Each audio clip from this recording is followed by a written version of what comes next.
হাওড়াঘাট নগৰ সাৰ্বজনীন পূজাবাৰী পৰিচালনা সমিতিৰ উদ্যোগত এবেলিউ হাইস্কুল শিক্ষান্ত পৰীক্ষাত সুখ্যাতিৰে উত্তীৰ্ণ হাওড়াঘাট নগৰৰ 10খন বিদ্যালয়ৰ শতাধিক ছাত্ৰ-ছাত্ৰীৰ লগতে পাহাৰীয়া জিলা কাৰ্বি আংলঙত সৰ্বোচ্চ নম্বৰৰ লগতে সংস্কৃত বিষয়ত 100% নম্বৰ লাভ কৰা হাওড়াঘাট শংকৰদেৱ বিদ্যা নিকেতনৰ ছাত্ৰী অলংকিতা বৰকটকীকো অভিনন্দন জ্ঞাপন কৰা হয়। পূজাবাৰী প্ৰাংগণত অনুষ্ঠিত এই গম্ভীৰ্যপূৰ্ণ সভাত অৱসৰপ্ৰাপ্ত বেংক বিষয়া মুলান চন্দ্ৰ লস্কৰে বন্তি প্ৰজ্বলনেৰে অনুষ্ঠানৰ শুভাৰম্ভ কৰে। পূজাবাৰী পৰিচালনা সমিতিৰ সম্পাদক ৰূপক দাসে আঁত ধৰা সভাখনত আদৰণি ভাষণ প্ৰদান কৰে সভাপতি ৰাজেন বৰাই। এই অভিনন্দন জ্ঞাপন অনুষ্ঠানত ফুলাম গামোচা, অভিনন্দন পত্ৰ আৰু জাপিৰে ছাত্ৰ-ছাত্ৰীসকলক সম্বৰ্ধনা জ্ঞাপন কৰা হয়। অনুষ্ঠানত হাওড়াঘাট অঞ্চলৰ বিভিন্ন শিক্ষানুষ্ঠানৰ মুৰব্বীসকলৰ লগতে বহু জ্যেষ্ঠ নাগৰিক উপস্থিত থাকে।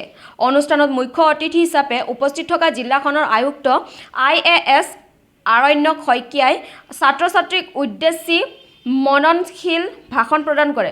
বিশেষকৈ হাইস্কুলৰ দেওনা পাৰ হৈ পৰৱৰ্তী সময়ত কিদৰে আগবাঢ়িব তাৰ ওপৰত আলোকপাত কৰি নিজৰ শৈশৱৰ কথা ৰোমংগন কৰে।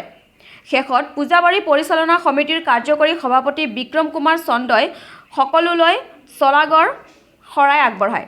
News desk report JNKD news. নমস্কাৰ, মই হাওড়াঘাট শংকৰদেৱ বিদ্যা নিকেতনৰ অলংকিতা বৰকটকী। আজি হাওড়াঘাট নগৰ সাৰ্বজনীন পূজাবাৰী পৰিচালনা সমিতিৰ উদ্যোগত আয়োজিত হোৱা এই অনুষ্ঠানটিত অংশগ্ৰহণ কৰি যথেষ্ট আনন্দিত হৈছোঁ।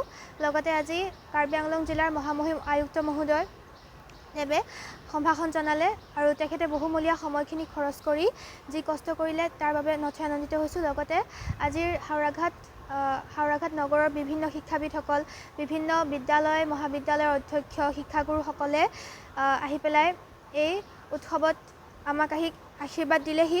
লগতে মোৰ ঈশ্বৰতুল্য পিতৃ মাতৃ, লগতে মোৰ পিতৃ মাতৃতুল্য অভিভাৱকবৃন্দসকল, লগতে মোৰ প্ৰিয় সহপাঠীসকল আহিল আৰু মই সকলোৰে উজ্জ্বল ভৱিষ্যত কামনা কৰিছোঁ আৰু ৰঙালী বিহুৰ আন্তৰিক শুভেচ্ছা আৰু অভিনন্দন জ্ঞাপন কৰিছোঁ।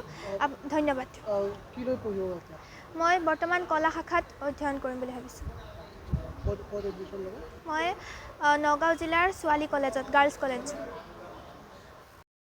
হাওড়াঘাট নগৰ পূজাবাৰী পৰিচালনা সমিতিৰ অধীনত হাওড়াঘাটৰ যিখিনি কৃতি ছাত্ৰ-ছাত্ৰী আছে হাইস্কুল শিক্ষান্ত পৰীক্ষাত, তেওঁলোকক আজি সম্বৰ্ধনা অনুষ্ঠান এটা হৈছিলে আৰু ইয়াতে মুখ্য অতিথি হিচাপে নিমন্ত্ৰণ জনাইছিলে। ইয়াতে প্ৰতিগৰাকী কৃতি ছাত্ৰ-ছাত্ৰীলৈ মোৰ ফালৰ পৰা অভিনন্দন আৰু শুভেচ্ছা থাকিল। তেওঁলোকে ভৱিষ্যতলৈও তেওঁলোকে যাতে সুন্দৰকৈ নিজৰ কাম কৰি যায় আৰু তেওঁলোকৰ উজ্জ্বল ভৱিষ্যত যাতে হয় কামনা কৰিলোঁ। ইয়াতে প্ৰতিগৰাকী ছাত্ৰ-ছাত্ৰীক তেওঁলোকে সম্বৰ্ধনা জনাইছে আৰু লগতে ইয়াতে যি আমাৰ মুখ্য যিকেইখন শিক্ষানুষ্ঠান আছিলে তেওঁলোকৰ অধ্যক্ষসকলো আছিল। ঠিক আছে, হ'ব।